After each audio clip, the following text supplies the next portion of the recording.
하고 있습니다. 12시 반에 예배 마치자마자 김밥 한 줄 들고 먹으면서 지금 휙 날라왔는데 딱 1시간 걸렸네요. 오늘 그 장로님께서 건강한 작은 교회에 대한 제 생각을 조금 이야기해주면 도움이 되겠다 하셔서 도움이 될지 모르겠어요. 사실 20년이나 된 교회에 또 이렇게 어르신들 앞에서 사실 2011년에 목사 안수를 받고 목회한 지 7년 이렇게 되지 않은 목사가 교회에 대해서 무슨 이야기를 한다는 게 사실 좀 송구스러운 게 많이 있습니다. 그래서 그냥 요즘 젊은 목사는 저런 생각을 하는구나 이렇게 생각하고 이해하고 들어주시면 좋겠다 싶고요. 제가 목사가 되기 전에 집사로 4년 동안 집사였고요. 집사 때는 이제 박두훈 목사께서 담임하시는 교회에 집사를 하면서 함께 이제 교회를 세우면서 운영위원을 했던 경험이 있고, 그 전에는 이제 김동호 목사가 그 목회했던 동안교회에서 3년 청년으로 있다가 로프트 숭의교회 처음 개척할 때 같이 가자고 하셔서 가서 1년 동안 이제 그 교회를 또 세우는데 함께 했던 경험이 있습니다.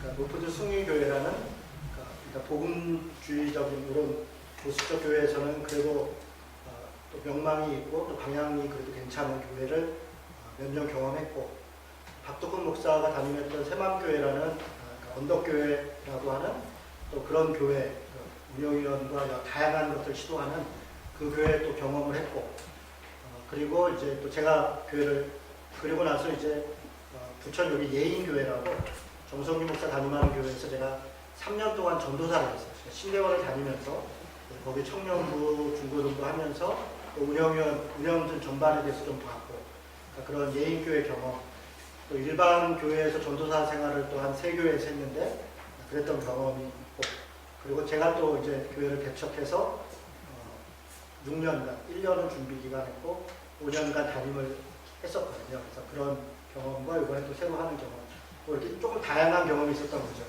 그리고 그 사이에 기독교육의 실천운동이라는 곳에서 제가 사무처장을 하면서 그때 이제 교회개혁 실천연대가 처음 만들어질 때 제가 처음 집행위원을 하면서 그 경험은 저한테 여러 교회들의 부패와 비리와 걱정들을 뭐 수도 없이, 사실 기훈실이나 개헌연대 앉아있으면 정말 하루에도 뭐 수없이 많은 그 질문과 문제거리들이 막 와요. 그런 걸 보면서 또 우리나라에서 어쨌든 이렇게 바르게 목회하는 분들, 또 좋은 신학을 가지고 계신 분들을 모셔서 교회가 어떻게 나가야 되는가에 대한 각종 세미나와 뭐 교재와 또 교육의 실천연대가 처음 시작했던 정광각기 운동에 제가 그 백종옥 장로님이 팀장이었고 제가 이제 간사로 그 일의 실무를 보고 하면서 여러 교회들의 이제 경험을 한 거죠. 그리고 여러 사례들을 보고, 그리고 많은 분들이 교회는 어때야 된다, 교회는 어떻고 직분은 어떻고 이런 정리한 것들을 이제 옆에서 거들면서 보게 됐던 거예요. 그러면서 이제 제가 목회를 할 때 어떤 목회를 해야 될까, 어떤 교회를 해야 되나, 이제 그런 것들이 이제 고민이 많이 됐죠. 제 나름대로는 제가 그동안 보고 듣고 경험했던 것들을 한번 말로 아니라 내 목회 현장에서 한번 해보자, 이제 이런 이제 결심을 가지고 처음 이제 시작했던 교회가 더한공동체 교회인데, 목회를 처음 한다 그러니까 어떤 후배가 글에도 써놨는데 교회가 이렇게 많은데 당신까지 왜 목회를 하려고 그러냐. 우리 지금 여러분 교회 숫자가 얼마나 많냐면요, 그때도 7년 전에도 많았지만 지금 우리 대한민국의 교회 숫자가 87,000개쯤 됩니다. 87,000개. 이게 어느 정도 많은 거냐면 편의점이 35,000개. 편의점. 이제 감이 좀 오시죠?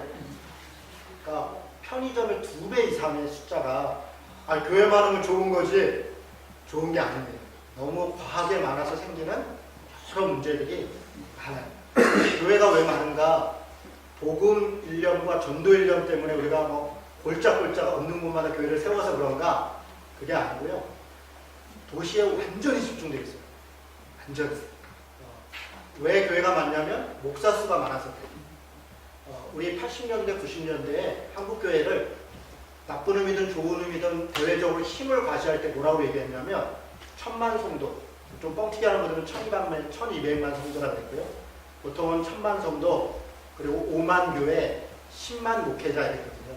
그래서 이제 한기총 같이 좀 황당한 것들이 막 신병 과시할 때 1000만 성도 막 10만 목회자 5만 교회에 힘을 보여줘야 된다 이런 이야기를 했고, 또 반대로 우리가 걱정할 때 교회 수나 목회자 수가 또 이렇게 많은데 이러면서 이제 자조할 때도 또 같은 수치를 사용했거든요. 그런데 5만 교회가 지금 8만 7천 개가 됐다 그랬잖아요. 왜 이렇게 늘었나? 목사 수가 늘어서.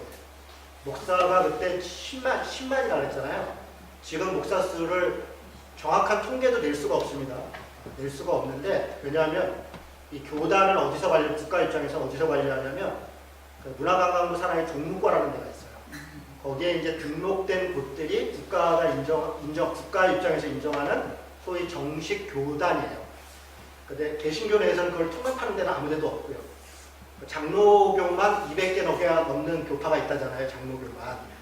그러니까 인가 된데 인가 안 된데 뭐 각종 일들이 있기 때문에 수치는 뭐 정확히 파악을 할 수가 없는데, 가톨릭과 불교는 거의 정확하게 파악이 됩니다. 왜냐하면 교파가 많지 않고 다 등록되어 있기 때문에 대부분. 그런데 정확치는 않은데 대략적으로 파악이 되는 숫자가 얼마일까요? 한번 여쭤볼까요? 제가 교회가 8만 7천 개라고 말씀을 드렸는데 잘 들리시나요, 소리가? 네. 제가 잘 안 들리게 하면 마이크가 앞쪽으로 가네요. 20만? 25만. 25만? 대충 이렇게 굉장히 많을 것 같죠? 30만이 남았어요. 30만. 정말 그럴까? 예를 하나 들면, 얼마 전에 이근환이라는 분이 목사한테 만났어요. 굉장히 유명한 분이죠. 이 사건이 왜 유명하냐면, 그렇게 나쁜 사람이 어떻게 목사가 돼? 이것 때문에도 물론 유명하지만, 그분이 목사가 몇 살에 됐냐면 70살이야. 목사 안 쓰고 70살. 70살이면 우리가 은퇴해야 되는 거예요. 지금 웬만한 교단은 다 70살이거든요. 목사 정년이. 그거를 65살로 이렇게 줄이는 목사들이 있고, 그게 싫다고 요즘은 교단의 그 정년을 없애는 교단이 또 생겼어요. 여러 교단들이 지금 시도하고 있어요. 목사 정년을 없애는. 굉장히 사실 심각한 부패의 모습이에요. 그런데 70살에 목사 안수는 남들은 은퇴해야 될 나이에 어디서 받았냐? 감옥에서. 공부를 언제 했냐? 통신과정으로 2년을 했대요. 그런데 목사 안수가 됐어요. 이단인가 보다? 아니요. 한기총에 속해 있는 정식교단이고, 거기 총회장이 이번에 한기총에서 갈라진 한교회라는데 대표회장인 교단이에요. 1년에 그 교단에서 목사는 3,000명을 배출해요. 신학교가 30개가 돼요. 전국에. 통신과정이 있어요. 그런데 정식 교단이에요. 교회 연합회 모임에 회장을 할 수 있을 정도의, 이게 현실입니다. 이런 식의, 그러니까 뭐 사이비라든가 혹은 군소신학교라든가 뭐 자기들끼리 어쩌고 이런 것들도 물론 만들고 있지만, 소위 정통이라고 하는 것도 우후죽순 정말 많아지고 있다. 그러니까 이런 속에서 교회가 왜 늘었냐면 목사 수가 느니까, 목사는 제가 지금 49인데 40살만 넘으면 부교역자로서는 수명이 다 했다고 보면 돼요. 규모가 큰 교회에서도 사실은 40살 넘으면 개척을 하든지 어디 담임으로 청빙을 받든지 결정을 해야 되는데 갈 데가 없어요. 왜 갈 데가 없냐? 교회 숫자가 이렇게 많은데 대부분의 교회는 셋 중에 하나입니다. 세습이에요. 세습. 요즘은 세습을 안 하는 교회가 이상한 교회예요. 저희 인천에는 감리교는 거의 다 세습을 했어요. 감리교가 세습금지법을 만들었는데 뒷북 친 거예요. 그리고 이미 효력도 없고, 세습을 하거나 바꿔치기를 하거나, 그러니까 목사 자녀이거나, 목사들끼리 끼리끼리니까 네 아들 내 아들 바꾸거나 서로 하거나, 장로님들도 또 힘이 세잖아요. 장로님들 힘도 무시 못하거든요. 힘 있는 장로들 자녀들이 들어오거나 그 장로님들끼리 바꿔치기 하거나. 그러니까 지난번 감리교에서 한번 이렇게 조사를 했는데, 감리교 현재 신대원생 중에서 70%가 목사 장로의 자녀들이에요. 현재. 이거 좋은 거 아니냐? 목사 장로 자녀들이 목회자가 되겠다고. 좋은 게 아니에요. 이게 돈 내고 먹을 게 되니까 오는 거지, 도생이면 안 옵니다. 감리교회에 전도사 과정이 있고, 거기에 목사 받으려면 여러 이제 과정이 있는데, 걔네들은 괜찮아요. 소위 성골, 진골 뭐 이래서. 근데 이제 30% 되는 육두푼들하고 저처럼 저작거리 출신들은 전도사를 갈 데가 없어요.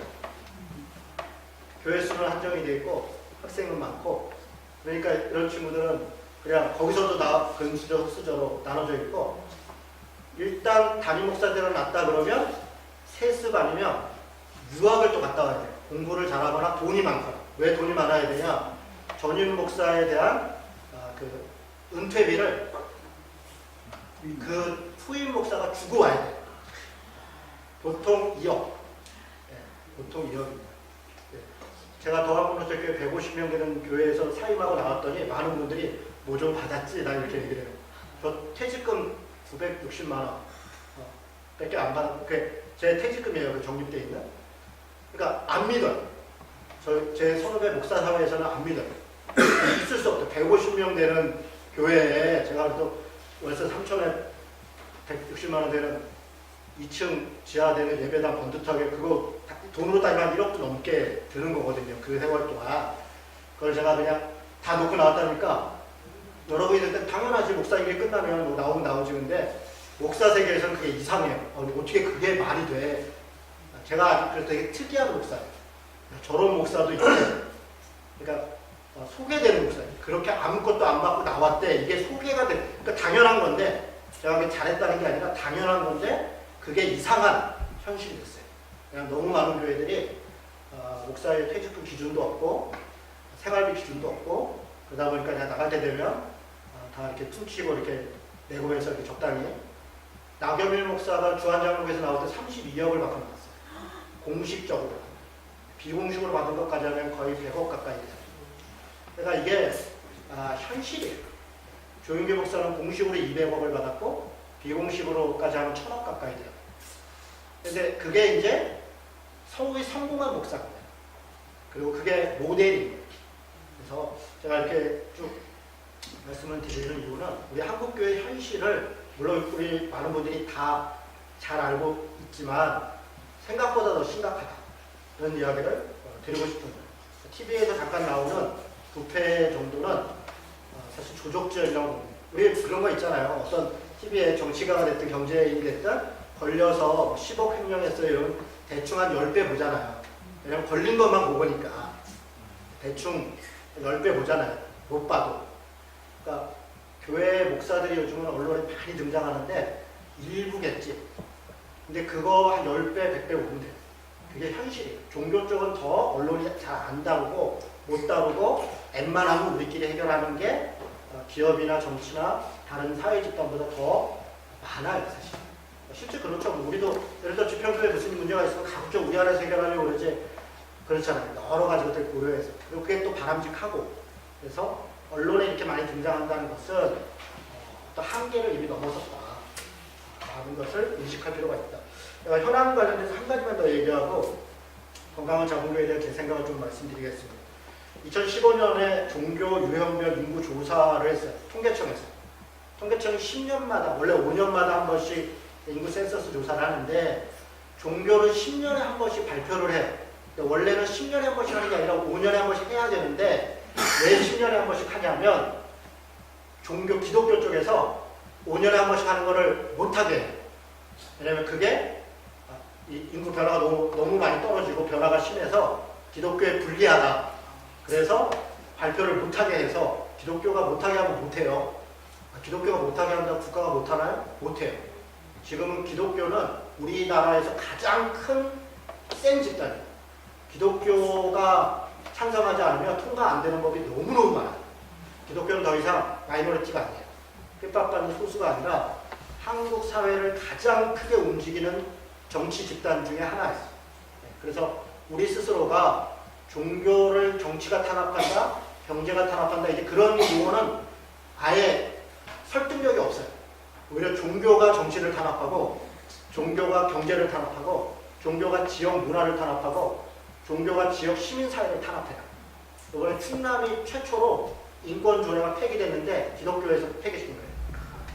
그거는 기독교밖에 못해요. 정말 이슬람이 이렇게 못 들어오는 이유도 기독교밖에 못해요. 그러니까 그게 좋은 거 아니냐? 좋은 게 아니죠. 기독교는 더 이상 핍박받는 종교가 아니라 성경이 가르치고 있는, 성경에 있는 종교가 아니라 성경 시대의 바벨론, 바알 같은 종교가 됐어요. 그런 현실인데, 그래서 심지어 통계청 조사조차도 못하게 할 수 있는 곳이에요. 그래서 2005년도에 한번 발표를 했었고 2010년도에 발표를 했는데 뜻밖의 결과가 났어요. 왜냐하면 대체적으로 우리가 예측하기는 2005년도에 기독교 인구가 850만쯤이었거든요. 통계가. 그러면 10년이 지나서 200만 이상은 떨어졌을 것이라고 예측을 했어요. 그래서 650만 정도로 봤는데 이번에 970만이 나왔어요. 그래서 다 멘붕에 빠졌어요. 이게 어떻게 된 거냐. 그러고 나서 이제 다시 재해석이 나오기 시작하는데 그게 일리가 있어요. 첫째는 이단이 물론 통일교도 있었고 옛날에 있었지만 신천지와 하나님의 교회가 거의 100만 가까이로 들었어요. 엄청나죠. 인천에 오면요 물목감교회라고 그 중부에 들어가는데 굉장히 유적 같은 교회가 있어요. 정말 내리감리교회도 그렇고 다 유명한 교회지만 중구가 굉장히 중요한 문화 유적지가 많은 데거든요. 그러니까 신포동으로 해서 자유공원으로 해서 이렇게 쭉 넘어가는 쪽이라 도로 정중앙에 있어요. 그걸 기준으로 이렇게 삼각대로 나눠지는 굉장히 유명한 교회인데 그 교회가 불과 몇 년 전에 하나님의 교회로 바뀌었어요. 거의 100명 가까이 된 교회가. 어떻게 됐냐? 감리교는 더군다나 유지단에 다 들어가 있어서 개교회가 매매를 못하는데 이 교회를 하나님의 교회로 매매했어요. 13억 더 준다. 그리고 그 교회가 그걸 매매하고 제가 있는 지금 논현동에 와서 드림교회라고 기가 막힌 교회를 맛있게 줘서 잘 성장하고 있어요. 그러니까 이건 좀 단적인 얘기죠. 하나님의 교회라고 하는 곳 혹은 신천지라는 곳들이 기존 교회를 엄청난 속도로 매매하고 있는데 매입하고 있는데 교회들이 거기다가 교회를 못 팔아서 난리예요. 왜냐하면 1억, 2억 더 주는 게 아니라 10억, 20억을 더 줘요. 그러니까 새로 교회를 지으려고 하는데 자기적으로 어떻게 줘요? 다 대출 받으러 짓죠. 대출을 과하게 받고 그걸 옛날에는 교인들이 헌금으로 메꿨는데 이제 교인들의 헌금 충성도가 떨어지니까 이단한테 팔아서 그 돈으로 메꾸는 거예요. 근데 이게 가능한 것은 자금력이 어마어마한 재산을 들고 있고 10만, 그러니까 아까 제가 30만 되는 목사 중에서 약 5만에서 10만 가까이가 이단을 얼쩡거리고 있어요. 왜냐하면 먹고 사는 게 안 되니까 이단 쪽에서 월 200만 원씩을 주고 넘어오면 월 200만 원씩 줘요. 그 사람들이 신천지 하나님의 교회는 괜찮은, 난 여기 와서 진짜 복음을 만나서 이런 기자회견을 해요. 옛날에 통일교가 썼던 방식들을 그대로 하는데 많은 교회 목사님들 넘어가고 있어요. 생활고에 시달려서. 그러니까 이런 현실들이 굉장히 심각해요. 그래서 970만 중에서 최소 100에서 100만 가까이는 빼야 됩니다. 그들도 다 기독교로 쓰는 거죠. 그 다음에 심각한 것은 두 가지 수치가 여기 숨어 있는데 가난한 성도예요. 가난한 교회.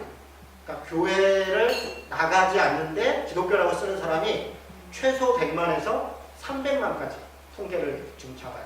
이게 정확한 통계는 아니지만 어쨌든 통계를 제법 열심히 내는 곳들에서 내고 있는 거예요.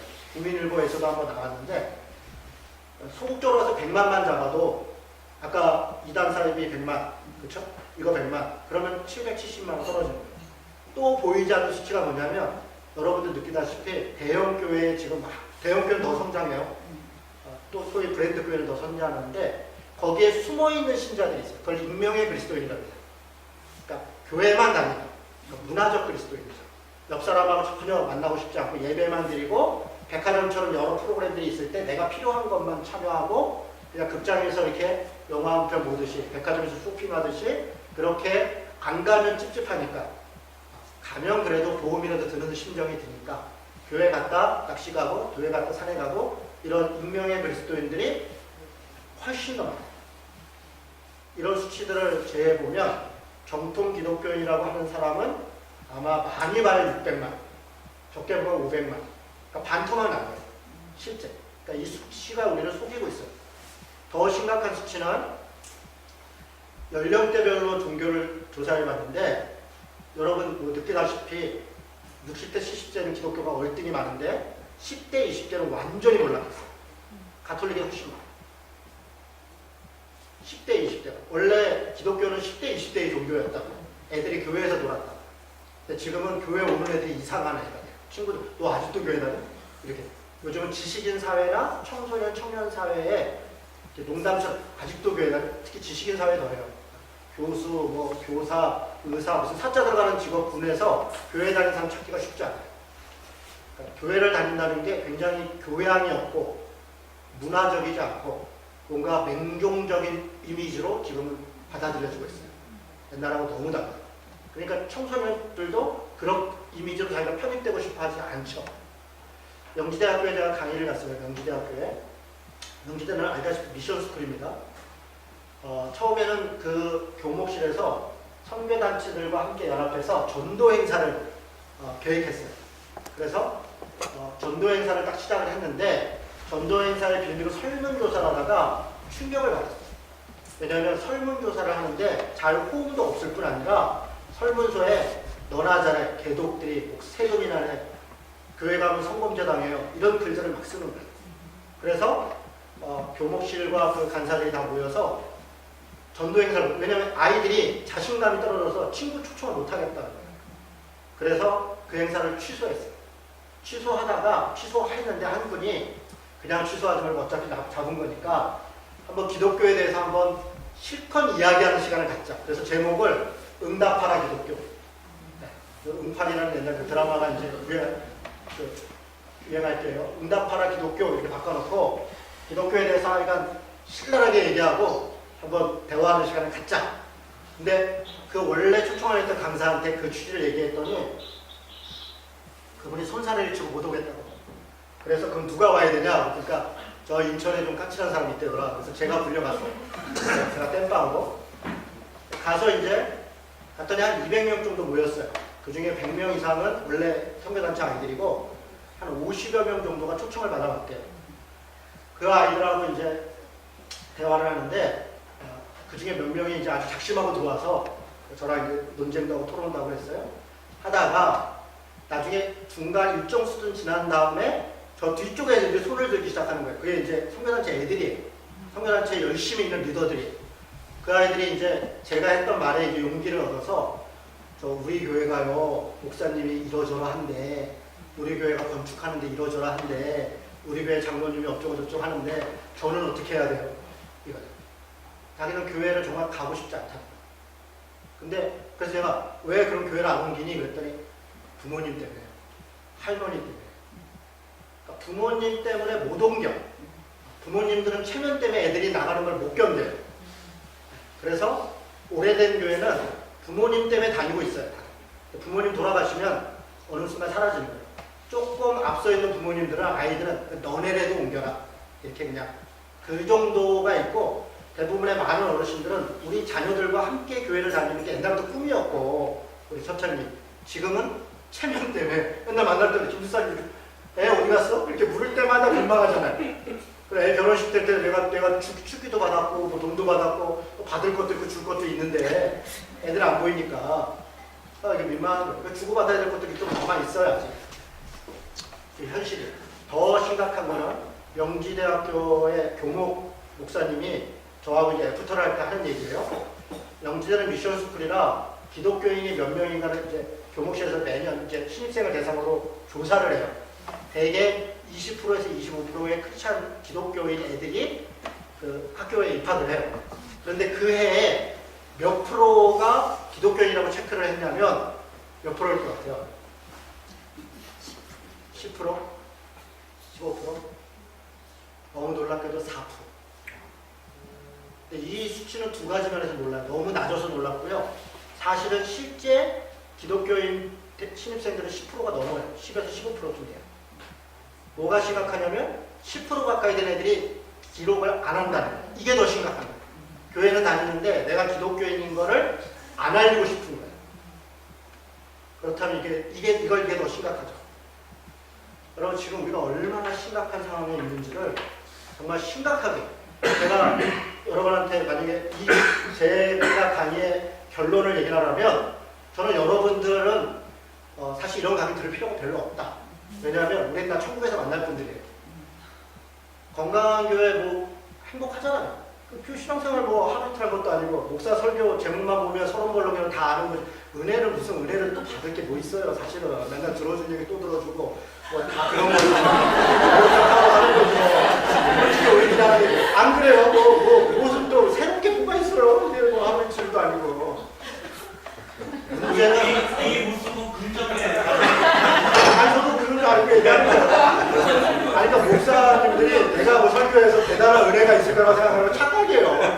그 전도사한테 뭘 모를 때 장로님이 이제 입구에 서서 전도사님 은혜 받았으니까 진짜 잘한 줄 알고 그 이제 좀 잘 모를 때 한 몇 년 지나보면 저 장로님이 사람 세우기 위해 인사해 주신 거를 그걸 깊이 고맙게 생각해야 되는데 설탕 쓸 데 없는 게 장로님이 신앙은 이래야 돼요. 저 떠올리는 것도 까불고 하던데 좀 맞으려고.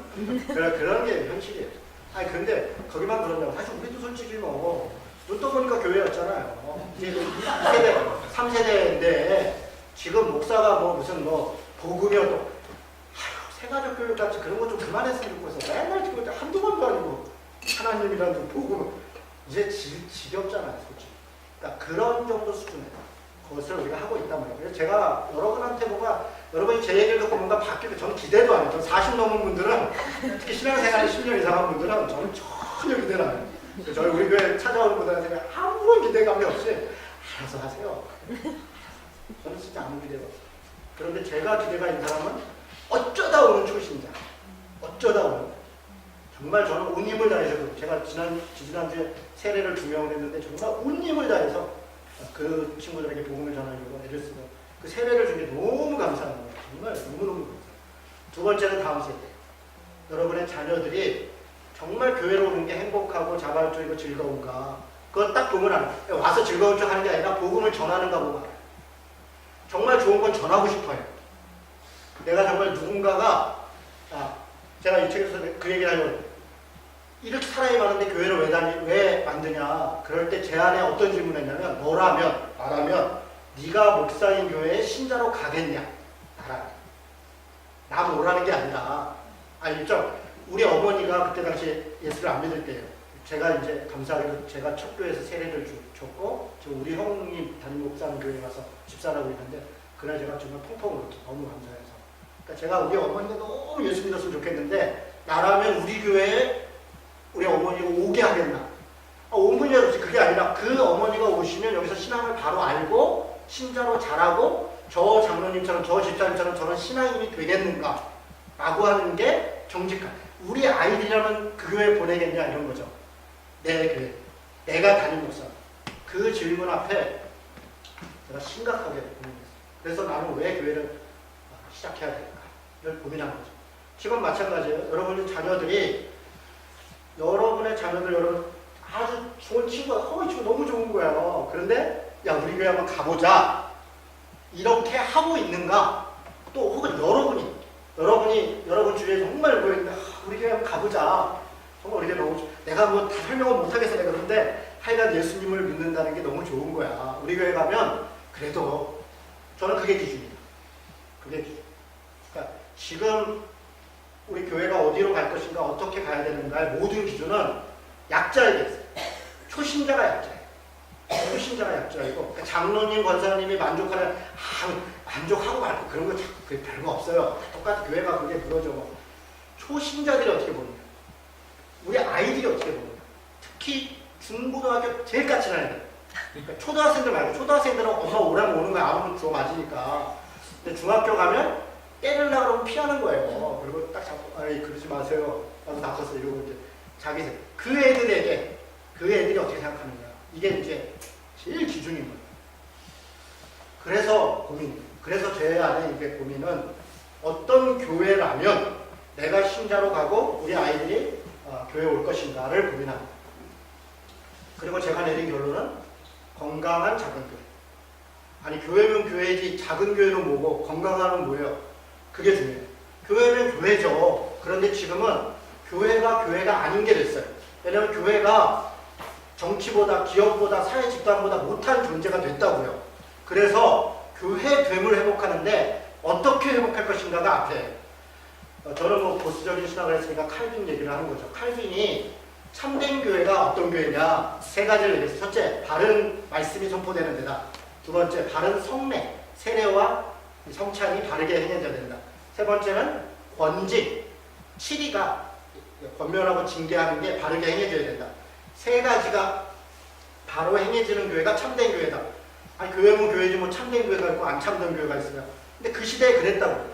참된 교회와 참되지 않은 교회를 구분하는 나름대로의 기준이 말씀이 바로 선포되느냐, 말씀이 바로 세례와 성찬 요즘 뭐 완전 정말 너무 죄송한 표현이지만 개판 오픈전이잖아요. 세례 아무나 주고 성찬 그냥 뭐 아무 의미도 없이 하고 있다. 정말이에요.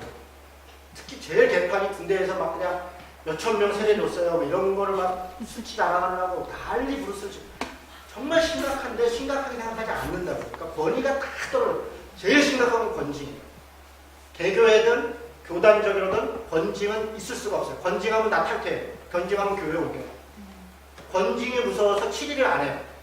에휴, 다니는 것 말고. 그래서 은혜와 사랑과 화해와 이런 걸 강조하지, 말씀에 입각해서 바른 교리와 바른 윤리로 살아야 된다는 얘기를 못해요. 교회를 떠나니까. 권징이 있다는 것은 바른 말씀이 있다는 거고 바른 성례가 있다는 거예요. 그게 참되다는 거죠. 마찬가지로 지금 시대의 교회가 바르다는 것이 무엇인가를 제 나름대로 고민하면서 이거 쓰는 거예요. 그 얘기 잠깐 하고 마치려고요. 그리고 여러분 질문하고 듣게요. 첫째, 뭐가 건강한 교회냐? 저는 네 가지를 얘기한 거예요. 첫째는 공동체성, 진실함. 제가 앞에 진실함을 붙였어요. 왜 그랬냐? 여러분 20년쯤 교회 되면 공동체성은 말해 뭐예요? 옆집에 그 집에 뭐 애가 뭐 좀 다 하는 거잖아요. 사실은 오래된 교회의 문제는 공동체성이 아니라 우리 교회 우상의 문제예요. 우리 교회만 최고야. 우리 신자. 그래서 새로운 신자가 들어오면 어디 앉아있을 데가 없어. 어디? 자기들끼리는 막 멋있어요 멋있어 뭐 저쪽 그러는데 옆에는 눈인사하고 그냥 엘리베이터에서 만난 새로운 사람 끝이야. 뭐 관심도 없고 말붙임에도 그렇고 전혀 관심이 없어요. 오거나 말거나. 교회 갈세만 잘 내면 됐지 뭐 내가 뭐 저 사람까지. 이런 오래된 교회의 문제는 공동체성이 아니라 우리 교회 우상이죠. 우리 교회가 최고다. 우리 교회. 그런데 진실한 공동체를 간단하게 제가 한마디로 얘기하면 신앙과 삶을 나누는 건데, 첫 번째 신앙을 나누는 거예요. 교회 안에서 나누고 있는 대화를 들어보면 알아요. 소모임을 하는데 말씀을 통해서 내가 말씀을 따라 살려고 했는데 이런 어려움이 있어서 참 내가 어떻게 해야 될지 몰라. 안배 성도님, 안배 집사님, 그거는 나도 이런 경험이 있었는데 하나님이 이렇게 도와주시더라. 우리 같이 기도하자. 이런 서로를 말씀에 격려하고 위로하고 그 말씀대로 살려고 했는데 어려웠던 걸 나누고 이런 대화가 되느냐, 아니면 만났더니 이거 김 집사가 애 집 나갔다며 그거는 그런 줄 알고 그거 무슨 보다가 그 맨날 잘난 체하냐 이거 잘 됐어. 만나가 거기 땅값 좀 올랐다며. 그 학교 거기가 뭐 가면 애들이 뭐 부잣집 애들이 많다며. 그 아들 서울대 갔다며. 맨날 그런 얘기를 하고 듣는 거예요. 그래 어디 가면 대박 나냐, 뭐 어디 가면 땅 사냐, 그런 대화가 가고 있다면 이건 교리적으로도 또 윤리적으로도 전혀 신앙적 대화를 하지 않는 공동체인 거예요. 그거는 개모임하고 있는 거죠, 사실. 두 번째는 삶을 나눈다는 건 간단해요. 주머니를 나누는 거예요. 옆에 사람이 정말 이 사람이 이제 집에 가야 되는데 차비가 없는 거야, 사실은. 그래서 제가 좀 경제적으로 어렵는데 아유 집사님 차비가 없구나. 하나님이 도와주실 거야. 내가 기도할게. 그러고 그냥 가고 앉았네. 차비를 줘야지, 차비를. 맨날 만나면 기도해 줄게, 기도하자 그러는데 그 어려움에 내가 뭘 도와줄 수 있는가는 아무 생각. 맨날 기도 제목을 들어. 그런데 내가 주는 건 아무것도 없어. 그냥 기도해 줄게. 목사님도 기도할게. 목사가 기도할게 하는 건 안 하겠다는 거예요. 뭐 무슨 목사님 이렇게 하면 어떨까요? 기도해 볼게요. 그건 안 하겠다는 거고. 그럴까요? 그럼 그걸 좀 해보겠다. 기도해 보겠습니다가 사실 그냥 무슨 이렇게 습관적 언어가 됐어요. 똑같이는 못 나눠도 누군가가 한 끼밖에 못 먹고 내가 세 끼 먹으면 한 끼 나눠주려고 하는 마음이 있어야 되는 거예요. 누구의 이야기를 들으면 내가 어떻게 그와 함께 할까, 시간을 나눌까, 돈을 나눌까, 뭘 이렇게 함께 하려고 해야 되는데, 그래 괜히 또 좀 더 심각하게 들어올까 걱정이죠. 진실한 공동체는 그냥 간단하게 그렇다. 이렇게 두 번째, 일상의 제자들. 이건 더 심각해. 뭐가 건강하냐? 그럼 교회가 뭐예요? 이 건물이 교회 아니라는 거 다 알잖아요. 전통과 제도도 교회가 아니라는 거 알잖아요. 우리가 다 알잖아요. 사람이 교회라고. 우리가 교회라는 거 알잖아요. 교회가 건강하다는 것은 교회의 예배당이 어떻게 생겼고 주차장이 어떻고 시스템이 어떻고가 아니라 신자가 건강하다는 거예요. 신자가 건강하다는 것은 어디서? 교회 안에서 집사 장로 잘하는 거는 누구나 다 잘해요. 잘 보여야지 뭐 어쨌든. 다단계도 가면 그 동네에서 자기들끼리 잘해요. 조폭들도 자기들끼리 잘한다. 내 삶의 자리에서 내가 어떻게 사는가가 기준이에요. 내가 있는 직장과 가정과 내가 있는 곳에서 나는 예수의 제자인가? 그걸 누가 알아요? 옆에 사람이. 우리 집 애가, 내 남편이, 내 아내가, 우리 직장 상사가, 내 동료가 나를 어떻게 평가하는가가 기준이에요. 교회가 건강하다는 것은 신자가 건강하다는 것이고 신자가 건강하다는 것은 제자의 삶을 살아가는 것이에요. 간단한 예를 하나 이 책에도 써놨는데요. 대전을 한번 우리 교인들 두 분하고 내려가는데 무슨 회의 때문에 안수 집사님이 지금 장로님 되셨는데 그분이 이제 볼펜을 만드는 그 작은 간의 수공업을 하세요. 그게 이제 사업처예요. 목사님, 볼펜이 죽겠어요. 왜요? 그러니까 5월달에 부가가치세를 내야 되는데 제가 그 전절달에 TV에 나가가지고 목사 소득세 내야 된다고 백분 토론에 나갔었거든요. 그랬더니 이제 목사님이 소득세 내야 돼, 똑바로 내야 된다 그러는데 다른 사람들이 니네 교인은 잘하냐 그럴까봐 제가 하여간 다시 보고 또 보고 근데 저한테 뭐라 목사님 100%는 못해요. 그래도 우리 업계에서는 제가 제일 많이 해요. 이렇게 얘기를 하시더라고요. 푸념처럼. 그랬더니 운전을 하던 분이 학원을 권장하는 분이에요. 시흥에서. 그분이 33살. 집사님, 저도 그래요. 나 불편해 죽겠어요. 이렇게. 제가 휴게소에서 두 분한테 있지만, 절을 못했지만 90도로 인사했어요. 정말. 너무 감사하다. 내가 목사 된 보람이 있다. 목사가 어쨌든 설교를 하고 뭐라고 얘기를 하는데, 너나 잘해라. 그 인생, 당신이 사업을 해봤어. 이렇게 얘기하는 게 아니라, 각자 처한 상황이 있지만, 그래도 옳은 거를 해보려고 각자 노력하고 불편을 감수한다고 하니 얼마나 감사해요. 제가 정말 너무 감사해서 그게 목사가 무슨 얘기를 하든 장로가 무슨 얘기 그거는 뭐 당신 얘기고 왜냐하면 맨날 하나만 하는 소리만 하니까 실질적으로 우리가 어떻게 살아야 될 건가가 불편함을 어떻게 감수할 건가를 스스로 살려고 애쓰고 신자들도 그래서 지평교회 10년 다녔더니 삶이 달라졌더라. 물 쓰는 방법이 달라지고 보니까 사람을 대하는 태도가 달라지고 뭐가 달라졌더라. 사람이 다 똑같이 뭐가 달라져. 안 달라지면 예수 뭐하러 믿어. 성령이 우리 안에 역사하시고 성령의 열매를 맺고 사랑과 희망과 화평과 자비양성과 충성과 온유가 이게 결과인데 더 온유해지고 더 정의로워지고 더 절제하고 그게 신자됨의 변화인지 10년 다녔더니 얼굴만 환해졌어요. 이게 뭘 갔더니 내가 부자 됐어요. 그게 무슨 뭐 차라리 절을 가지. 선왕당에다 복을 빌지. 그게 아니잖아요. 10년을 다녔더니 사람이 참 착해졌더라. 참 정의로워졌더라. 그게 교회의 건강합니다. 일상의 제도. 우리의 교회의 모든 설교와 모든 교육은 일상의 삶에 정해져 있어요. 거기에 포커스가 있어요. 이게 두 번째. 세 번째는 여러분 뭐 잘 알다시피 공교회성 얘기해요. 공교회성. 아까 제가 우리 교회 우상을 얘기했는데 내 교회만 건강하면 된다. 내 교회야 뭐 건강하고 말도 없고 큰 문제 없으면 건강한 거지 뭐가 문제예요. 그런데 한국 교회를 생각해. 왜냐? 우리 아이들이 우리 교회 목사님들 교회를 안 나오는 게 아니라 정광훈이가 어떻고 김상환이 그거 TV에서 보고 있으니까 그냥 교회 다니기 쪽팔린 거예요. 교회 갱신의 문제에 적어도 우리 교회가 목사가 동종업종 종사자의 잘못에 대해서는 책임감을 가지고 함께 해야 되잖아요. 근데 설교의 재료로는 사용하고 누구를 씹을 때는 얘기를 하는데 전혀 아무런 책임감도 안 느끼고 한단 말이에요. 자정의 노력을 해야 된다고 조금 뭐라 그러면 잘 몰라서 교회가 다 그런 거 아니냐. 그런데 나는 뭘 하고 있냐고요. 공교회성이 회복돼야 된단 말이에요. 한신대학교가 잘 돼야 되고 기장 총회가 똑바로야 되고 노회가 똑바로 해야 돼. 노회 목사들이 그 돈 가지고 해외 여행을 가거나 말거나 무슨 직거래를 하거나 말거나 나는 관계없고 오로지 난 집행교회가 이러면 안 된다는 거예요. 모두가 그렇죠. 저도 장로님 권사님들은 노회가 총회가 건강하고 우리 그게 있어야 되잖아요. 공교회성을 지켜야 된다. 그 안에서 치리를 받아들여야 되고 억울해도 치리를 하면 그걸 순종하려고 하고 그걸 바로 세우려고 하고 제도를 고치려고 하고 저는 이게 굉장히 중요하고 그걸 위해서 하느냐 안 하느냐가 개교회의 건강성과 직결된다고 합니다. 마지막으로 공공성. 지역교회는 제가 이렇게 지역교회는 지역에 보낸 교회예요. 많은 목사님들이 많은 교회가 우주는 내 교구다. 그래가지고 그냥 세계 선교하고 뭐 각종 사회적 이슈에 다니는데 우리 동네 일에 별로 관심이 없어. 그런데 분명히 알 것은 우주적 교회는 현존하는 교회가 아니라 실제적 교회는 지역교회예요. 지역교회가 곧 우주적 교회예요. 에베소 교회든 고린도 교회든 대사로교회 다 지역교회예요.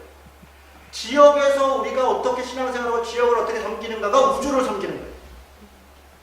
작은 교회, 교회는 지역에 보냈어요. 그래서 저는 작은 교회가 왜 공동체성으로 보나 공교회성으로 보나 일상의 제자로 보나 공공성으로 보나 적절한 규모를 넘어가는 게 불가능해져요. 누가 개교회 보고 전 세계를 그건 노회가 할 일이었고 초회가 할 일이었고 그냥 함께 할 일이었는데 어느 개교회가 커가지고 그 교회가 모든 걸 다 하고 있고 나머지 교회들은 우리 교단에 이런 훌륭한 교회가 있어 그 교회가 이런 훌륭한 일을 했어 그러고 막 나는 뭐 우리 동네에서 나 교회는 지역교회 지역의 공공성을 위하여 함께 노력해야 된다 라고 하는 것이 저는 건강한 교회 기준이라서 그게 이렇게 네 가지 얘기한 공동체성, 제자도, 공공성, 공교회성이 저는 건강한 작은 교회의 숫자 마지막으로 얘기하면 다 작은 교회에서 우리나라 이미 80, 90%가 작은 교회 200명 이하인 교회예요. 청장량 작은 교회는 건강하냐? 저는 일정한 숫자가 넘어지면 완전히 비건강할 수가 없다고 생각해요. 자, 백준영 기념교회 제가 몇 년 전에 이런 강의를 할 때 몇천 명 되는 교회 중에 건강한 교회 있으면 얘기해보라 때 그때 백준영 기념교회를 얘기하더라고요. 분당으로. 제가 그래서 몇 년 안 걸리 좀 있어 보라고. 요즘 난리예요. 이제 곧 다 터지게 돼 있어요. 왜 안 건강하냐? 이재철 목사님이 그런 나쁜 사람이 아니요. 좋은 사람이에요. 제도가 시스템이 일정한 숫자가 넘어가면 개인의 건강성이 문제가 아니고 구조적 시스템적 모순이 발생한다니까요. 담임 목사를 1년간에 한 번 만날까 말까 하는데 무슨 건강한 교회 공동체성이 뭐 어디가 있어요.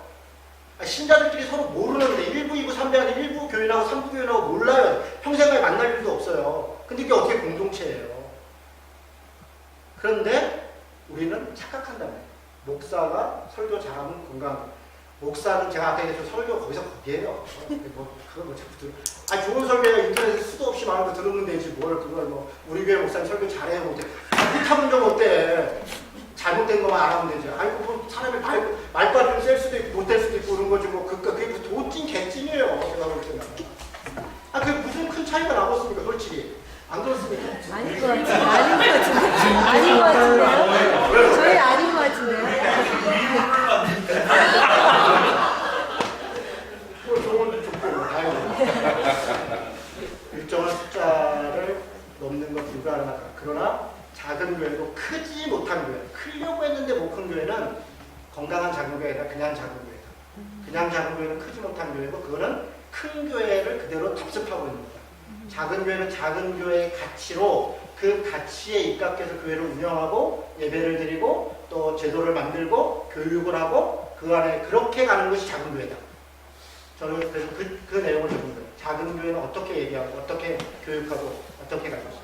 그래서 지평교회가 20년을 맞아서 어떤 방향을 정한다면 혹시 건강한 작은 교회라는 방향이 도움이 된다면 지평교회가 지향하고 있는 가치를 어떻게 제도로 만들 것인가. 시스템으로. 신뢰적 시스템으로. 목사가 있어도 누가 없어도 상관없이 그것이 교인들 안에 가치가 공유되고 문화로 정착되고 또 그것이 재생산으로 전달될 수 있는 시스템으로 어떻게 그 가치를 그러니까 제도가 중요한 게 아니고요. 가치를 정리하는 게 중요한 거예요. 제가 지평교회 잘 모르는 상태에 말씀드리는 거예요. 이 교회가 지향하는 가치가 요거다. 그럼 그게 핵심이에요. 그게 기준이에요. 그게 개인의 삶도 그렇고 교회 운영도 그렇고 그걸 정리해서 넣는 게 규약이에요. 정관. 규약과 정관이 왜 중요하냐? 당연히 중요하죠. 그럼 뭐가 있는데 그걸 뭐를 알면 목사님한테 장로님한테 물어봐. 장로님 목사 돌아가시면 어떡할 거예요? 누군가 기록해놨으니까 우리가 복음서도 읽고 성경을 읽잖아요. 규약과 정관 이런 게 성경은 아니어도 최소한 지평교회가 어떤 교회로 규약을 보면 돼요. 저는 우리 교회, 새나무교회를 누가 물어보면 우리 교회 규약을 보여줘요. 여기서 우리가 믿는 바, 우리의 조직, 신자의 책임과 권한, 이게 우리 교회입니다. 이게 우리 교회. 새나무교회는 다른 교회와 달리 뭐가 다릅니까? 이게 다르다. 이 내용이. 그게 우리 교회예요. 그래서 여러분이 가지고 있는 생각들을 정리를 하면 그거는 규약으로 정리돼요. 그리고 규약이 가다 보면 또 틀리고 바꿔야 되면 바꾸면 되죠. 뭐 규약 바꾸면 성경도 아니고. 저는 더한공동체교회 6년 하는 동안 규약을 11번 바꿨어요. 총회 할 때마다 바뀌는 거죠. 그러니까. 그게 뭐 바꿀 수 있죠. 그까짓 게 뭐 별거라고. 그래서 정리하는 게 중요해요. 그래서 저는 그 작업을 시기를 보내드립니다. 말이 또 좀 길어졌다 싶어요. 이 정도 얘기하겠습니다.